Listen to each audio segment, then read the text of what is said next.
老女の奇跡と魔法。タカは地方の高校を卒業し、就職難の中ようやく私鉄の駅掃除人として採用され数年が経った。毎朝6時に起き、通勤列車に乗る日々。いつもの見慣れた風景が窓の外を流れていくが、その日の朝は何かが違っていた。通勤途中、乗り換えの駅前でお腹を押さえてうずくまる老女を見かけたタカ。すぐに駆け寄り、救急車を呼んだが、あいにくすべて出払っており、1時間はかかるとのこと。タカは一瞬ためらったが、老女の苦しむ姿を見て決意した。大丈夫です。すぐに病院に連れて行きますからね。タカは老女富を優しく支えながらタクシーに乗り込み、運転手に急いで病院へ向かうよう頼んだ。道中、富の手を握りしめ、もう少しですから頑張ってくださいと励ました。病院では保証人が必要と言われ、タカは直ちに老女のためサインした。老女は老人小腸閉塞で救急手術が必要だったが、医師たちの手際良い対応で命を取り留めた。しかし残念なことに低血圧が続いたため記憶を失ってしまった。一息ついた後、タカは会社に電話し、事情を説明したが、上司は聞く耳を持たず、無情な声で言った。あなたが遅刻したことに変わりはない。昇進の話は白紙に戻す。タカは電話を切ると、心の中で苦々しい思いがこみ上げてきたが、老女を助けたことへの満足感がそれを和らげた。そして、ここからタカと老女の不思議な共同生活が始まった。老女は失った記憶と耳が遠いこと以外はとてもしっかりしており、タカは彼女を福と呼ぶようになった。心の絆。ある日、タカは仕事から疲れて帰宅した。福は彼を迎え入れ、いつものようにおいしい食事を用意してくれていた。今日も大変だったでしょう。疲れたでしょう。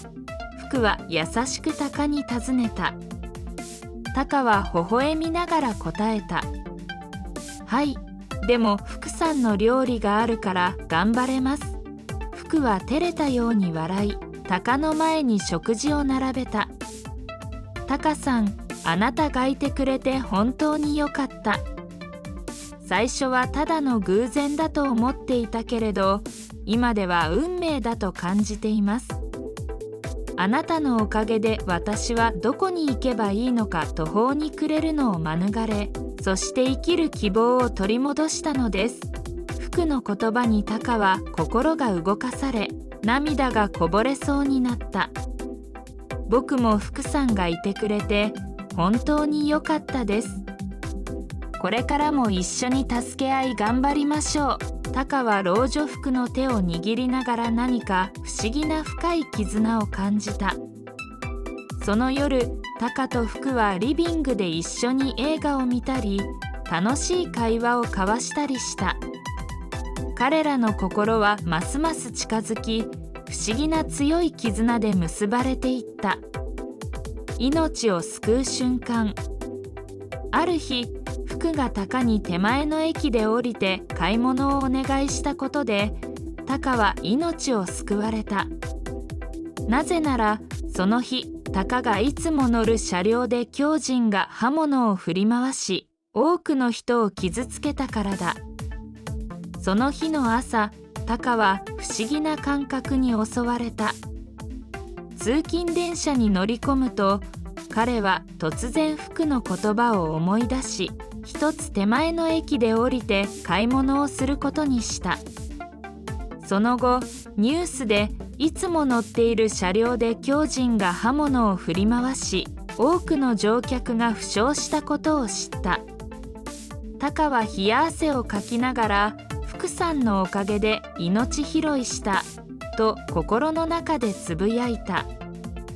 しかし鷹の周りには次第に不思議なことが起こり始めた。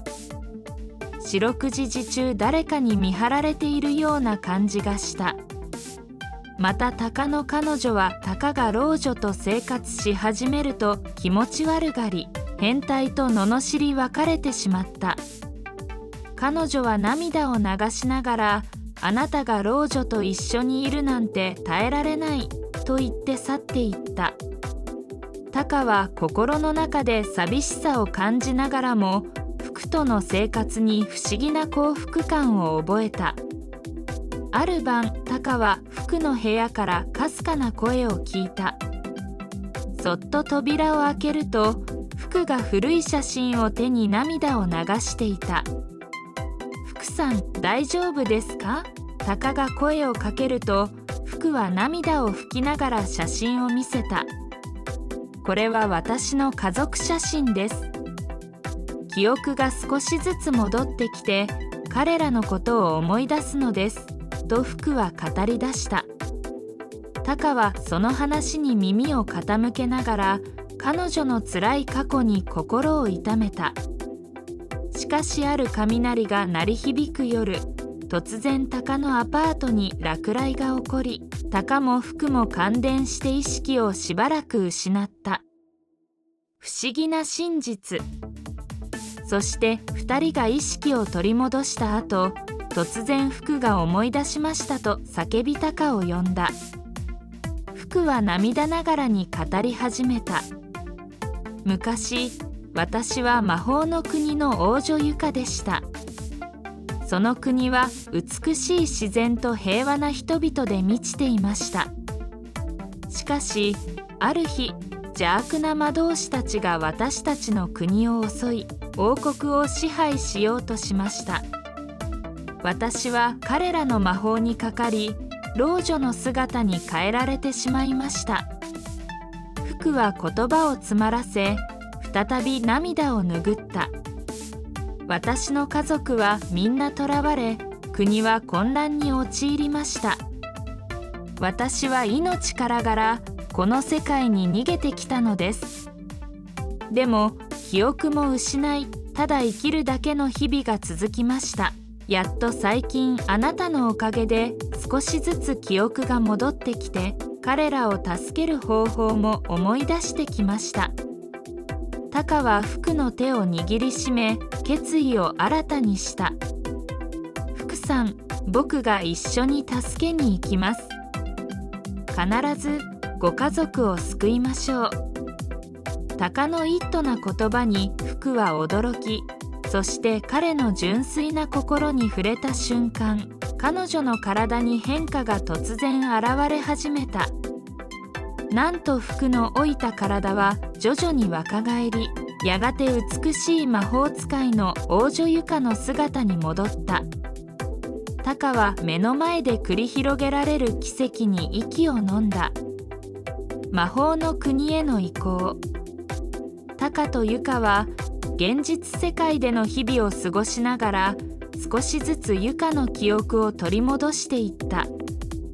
そしてある日、ユカが鷹に言った。鷹さん、私はもう一度魔法の国に戻り、家族を救うために戦いたい。でも、一人では心細い。あなたが本当に一緒に来てくれますか？鷹は迷わずに答えた。もちろんです、ユカさん。僕があなたを守り、一緒に戦います。ユカは微笑みながら鷹に小さな魔法の鍵を渡した。この鍵は魔法の国への扉を開くものです。この鍵を使えば2人で魔法の国に行けます。鷹は鍵を手に取り、ユカと共に魔法の国への旅立ちを決意した。そして2人は夜空の下で手を取り合い、魔法の国への扉を開いた。眩しい光とともに2人は魔法の国へと導かれ、新たな冒険が始まった。魔法の国の冒険。ユカの姿に戻った福は涙を流しながらタカに感謝の言葉を述べた。あなたの純粋な心が私の呪いを解いてくれたのです。本当にありがとう、タカ。ユカの言葉にタカは驚きと喜びで胸がいっぱいになり、その場で泣き崩れてしまった。ユカはそんなタカを優しく抱きしめ、静かにこう言った。タカ、あなたは本当に素晴らしい人です。あなたの勇気と優しさが私を救ったのです。その後、ユカはタカを魔法の国へと案内した。そこには美しい景色や幻想的な生き物たちが広がっていた。ユカはタカに魔法の使い方を教え、タカはその才能を次第に開花させていった。彼は魔法の力を使って魔法の国を脅かす邪悪な勢力と戦い、仲間たちを守る役目を担うようになった。魔法の国では邪悪な魔導士が勢力を広げ、王国を支配しようとしていた。タカとユカは彼らと戦うため、勇敢な戦士たちと共に立ち上がった。タカは魔法の剣を手に取り、仲間たちと共に敵陣に突入した。激しい戦闘が繰り広げられ、魔法の光と音が周囲を包み込んだ。タカは敵の攻撃をかわしながら魔法の剣を振るって次々と敵を倒していった。ユカは魔法の力を駆使して遠くから敵を攻撃し、仲間たちを守った。選ばれしき守護者。戦いは熾烈を極め、タカは幾度となく危険な状況に追い込まれたが、ユカの支えと仲間たちの助けを受けながら立ち向かい続けた。最後にはタカとユカが力を合わせ、邪悪な魔導士を打ち倒し、王国に平和をもたらした。ある夜、ユカとタカは満月の下で特別な儀式を行った。ユカはタカに王家の血筋を継承し、正式に魔法の国の守護者として認めるための儀式を行った。儀式が終わると、タカの体は力強い光に包まれ、彼の中に新たな力が宿ったことを感じた。これであなたは魔法の国と現実の世界の架け橋となる存在です。私たちと共に平和を守りましょう。ユカはそう言いながらタカに微笑み見かけた。タカとユカは共に困難に立ち向かい、魔法の国と現実の世界に希望と平和をもたらす存在として永遠に語り継がれることとなった。